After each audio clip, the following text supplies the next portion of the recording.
deal with all the funding requests together and move on and deal with some of the others first of all. So the next one is page 12 on climate change.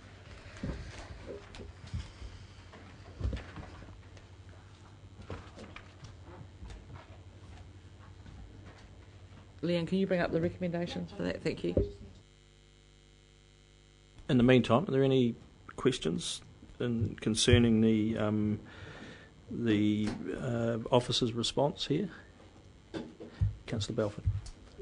Not a concern, but an issue that came up when we had our meeting with the Hastings Council regarding the coastal plan.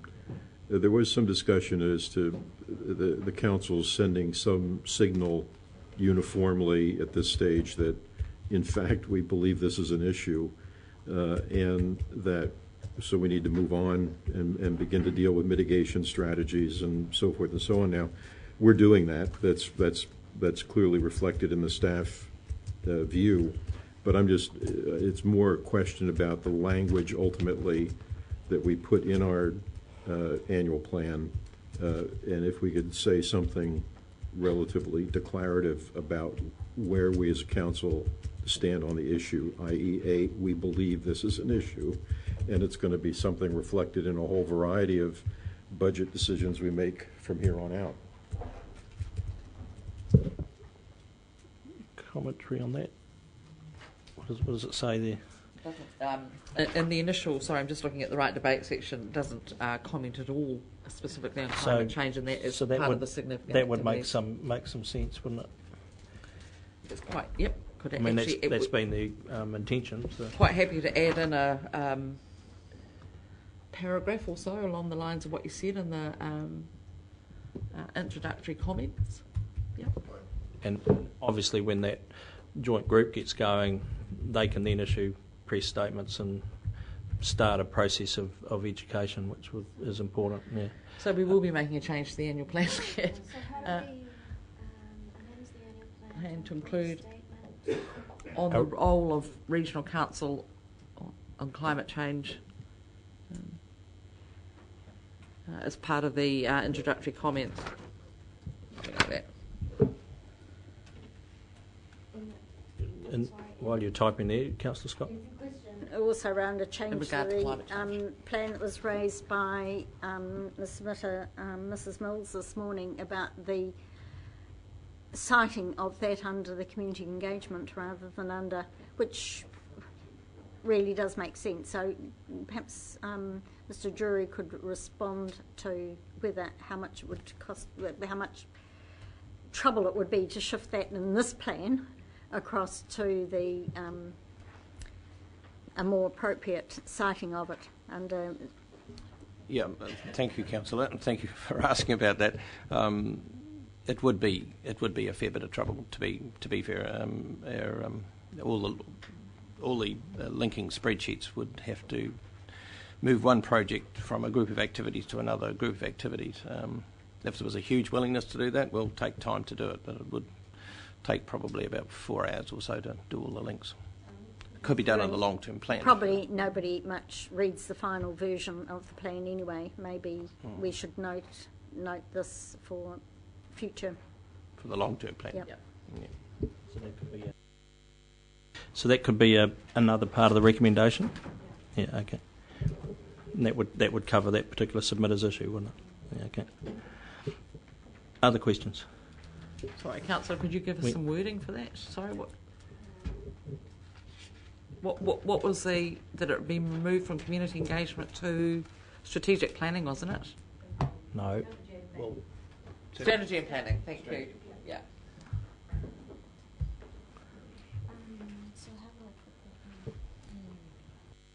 How will you put that? Very carefully.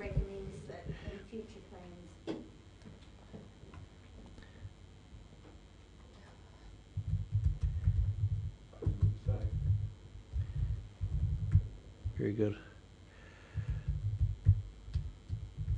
Any further questions or commentary on this particular recommendation?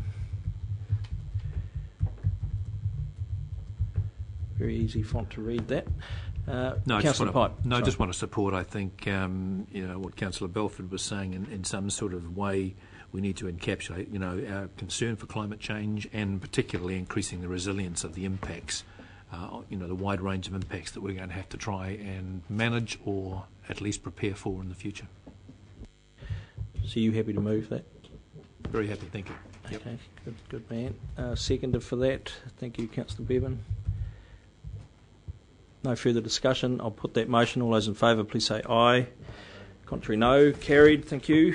Thank you, Mr. Chairman. The next one's on page 13 around community engagement. There was several submissions, some of them covered under this and some not, that looked at how council may consider undertaking public consultation and community engagement in the future. One of the specific requests in this particular section that could impact on the annual plan is a request to increase the number of, to cover all committee meetings as well as council meetings by webcasting. The estimated budget increase for that is additional $10,000, which will be funded from general rates. So on that basis, do you wish to come back to this when we do our considerations for funding, or do you think we can deal with this now? No, I think it's a separate... the considerations of funding were probably more for external funding. This would be an internal operating increase. Okay. Questions? I'm not sure where you're going to go with this, Councillor Belford. No, I think I endorse the I think request. I know.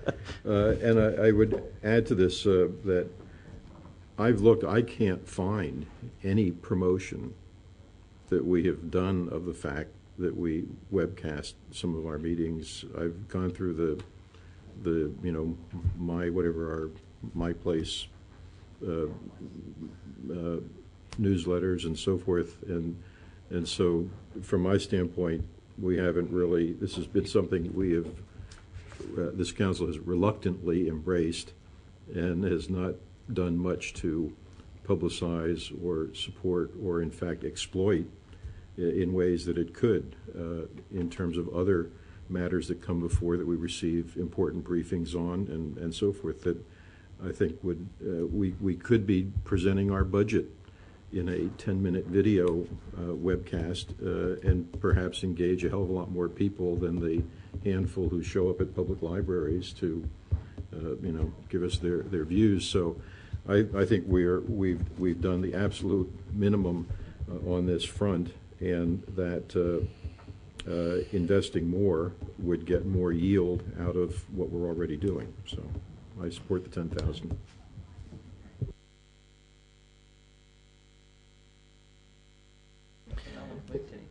So we're not there at the motion, but thank you for that. Any other questions around the community engagement discussions that we've had over the last couple of days? Councillor there was a submitter this morning who spoke about how we might better engage with the community in relation to draft plans and so forth, which I thought was pretty important. And he talked about using open-ended questions rather than saying, here's our plan, and I would like to think that we can think about how we might be able to do that more effectively, because people will be maybe interested in specific aspects of the plan rather than the whole thing, and maybe we can think about breaking this down into pieces, bite-sized pieces that people can then comment on or respond to. So I'm not quite sure how we incorporate that into that, but I think as a council we need to consider it, because I'm satisfied that the current system we're using for engagement with the community when we put these plans forward isn't good enough. Yeah. Legislatively correct, though, that's the issue. And I mean, to do any of the changes that have been proposed, staff need to go away and digest some stuff, would be my view. I'm not saying it's... I thought it was quite plausible, actually, but I think there's some ticks some boxes we've got to tick along the way. So, Councillor Belford. Well, I would just note that, and folks around the table will not regard this as representative, perhaps, but when I promote a survey on an issue in Bay Buzz magazine, I routinely get 500, 750 replies to surveys, and so forth. People will engage online around issues. And we just haven't been very creative about how we go about doing that. So whether it's in the context, of this particular budget decision, or whether it's a broader discussion at some point, I don't have a particular view of that.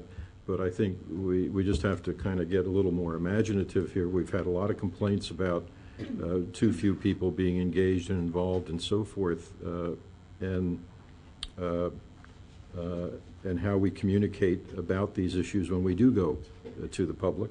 And that's a big subject that I think deserves some focused attention somewhere along the line here. I think, we've got an LTP process that we've actually kicked off, really. So, I mean, there's an opportunity to test some of this stuff on the way through that. Absolutely. Councillor Scott.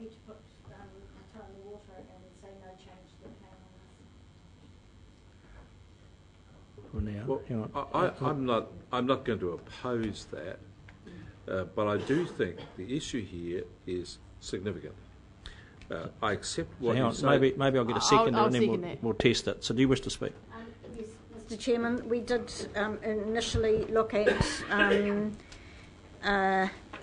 webcasting all the committee meetings as well. There were so few hits. It was a lot of money, a lot of ratepayers' money for very little return. And I think that concentrating on the council meeting, every issue comes up in the council meeting. So the ultimate response actually can be found out in that, as well as that, of course, all the minutes and the agendas do appear on our website in a very timely manner. So I really don't think at this stage, when we are looking at a rate increase more than we had hoped to be having to consider, that at this stage tightening the belt is really important from all aspects. I think on the other things, the simplification of regional plans, that is something for the future. It is not this plan. Certainly keeping people informed. We know that's, again, not this plan. It's our ongoing communications that is being discussed there. And slow rural broadband, we still haven't come up with a solution. We heard this morning that somebody actually can't get their computer even online in the rural area because of problems with trying to get a contact, not just speed. And all funding, community groups do have KPIs, so I think that one has been answered. So considering the list of things that have been covered in this topic, I think there is no change to the plan, but obviously on communications we continue to look at ways we can improving engagement, and that will be a discussion for our LTP. Second, you wish to speak? Nicely put, and I know no need to go over what Councillor Scott's just said to any great effect. I'm in agreement. I'd also like to add that with the broadband issues we have, particularly in the area that I'm representing, I see limited value in putting another $10,000 into broadcasting of committee meetings. But I do take on board Councillor Balford's earlier pseudo-questions, comments that I think there is opportunity for engagement through web-based different activities that don't necessarily need to be involving broadcasting the whole meeting. So on those points of consideration, I'm happy to support the motion. Thank you. Just I'll take an opportunity to speak here too, as being one of the few in the room that was here when we voted to bring that in, the webcasting. And I think the rationale at the time was correct, and it's what we've been using it for. I know there was quite a bit of division around the table, but crikey, from memory, well, we weren't recording then. I can never prove this, I suppose, but I did vote for it, I think. But the point I want to make is I think we've got it here. We've established now. We're the first council to put a toe in the water and actually say, yeah, the community wanted this, we went ahead with it. I think there is opportunity going forward that just recording extra meetings may not be the solution. There could be more funding required for particular outcomes along the way. A short video highlighting how you should burn your rubbish outside the airshed, as an example, could be something that might be useful. I don't know. all these things cost money. So I'm happy to support this at the moment, no change to the annual plan, but I'm very interested going forward in seeing how we can capture and perhaps even exploit the opportunity around more use of the technology and more use of the resource that we've invested in. So that's where I'd be. Anyway, other speakers. Councillor Barker. Well, I do support webcasting of the committee meetings. I think if we put our minds to it, we could find 10k from another line in the budget very easily if that's what we wanted to. Not a problem at all.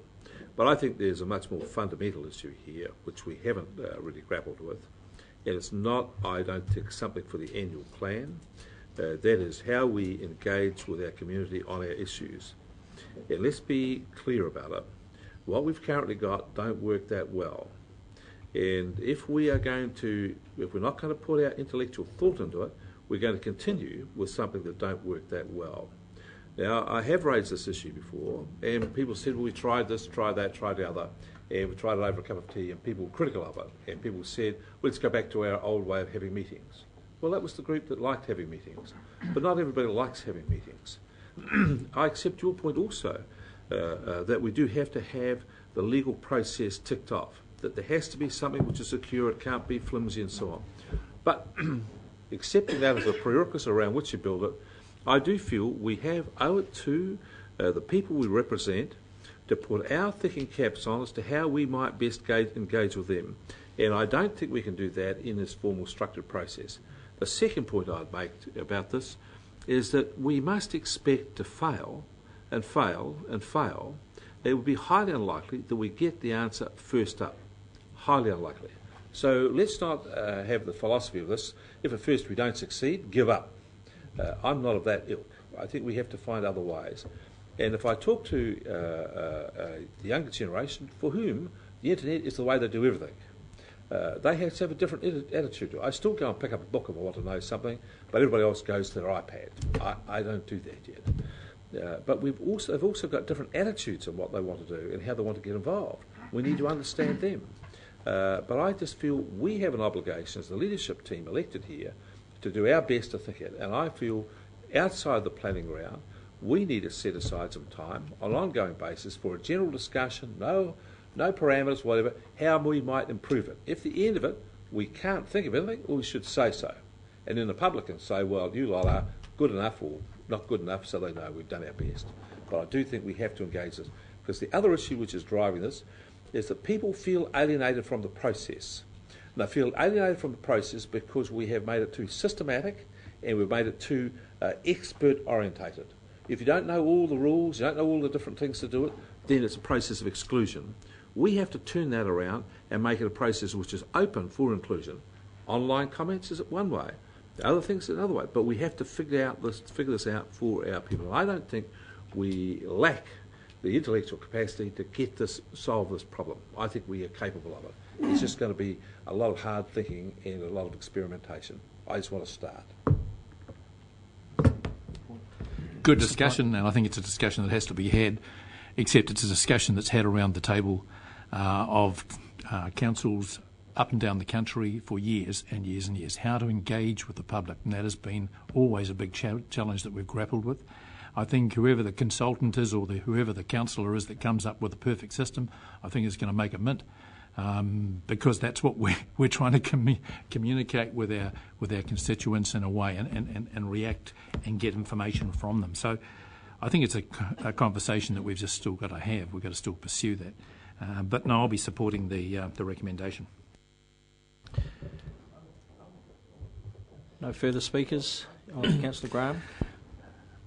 I support what Councillor Barker has said, but I also want to say that I think we're doing a pretty good job there. On their website, I have 2 small children, and they are right this minute doing a project on regional council. And they can get on there and they can find out all sorts of stuff and good stuff that we're doing. And I think that we often forget, because we have all these disputes around the table on various things, we often forget all the really good stuff that we're doing, like protecting our environment, and the pamphlets that come out on birds and all the other stuff is really the true core competency of this council. And getting that out, getting that little newsletter that's produced, that just comes out to us. This is one in particular. I circulate that to all my grower contacts on my email list, and I get amazing reaction. So that's a bouncy information package, really, that's really easy to read, and people really enjoy it. Now, perhaps it's that going out on the email. My kids get it on their emails now as well, and they all enjoy it. So I think we're doing some things really well, but communicating with people the good things that we're doing, as well as the trials and tribulations that we're having, is clearly the way forward. And as Councillor Barker said, the kids are just on the internet, just searching all day long now. So it's a great opportunity for us to convey our message. You wish to sum up? Yes, I do, Mr. Chairman. I think we've really got off the topic, which is passing this annual plan and what changes need to be made to this annual plan. It's good to have a discussion about how we can engage in the future.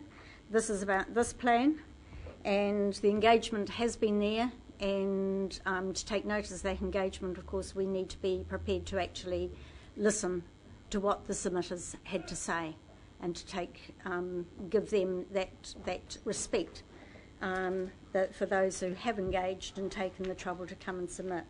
So we can always find better ways of doing things. We're talking about this plan. We're now talking about these submitters, and we're talking about our response to these submitters. So stick by the fact that we've taken on note some of the comments, but there is no change to the plan. Thank you, Councillor. Summing that up, I'll put that motion, and all those in favour, please say aye. Aye. Against? No. Carried. Thank you. You'd like to be recorded? All those in favour, please raise your hand. And against? Carried. Thank you. Okay, we'll break for lunch. The submitters that are here, if you wish to continue talking, the Napier Gisborne Rail guys are here. I'm not inviting everyone in for lunch, I'll tell you right now, but councillors there will be lunch next door. But please make an opportunity to talk to people as you see fit, and we'll reconvene at about 1:15 or thereabouts.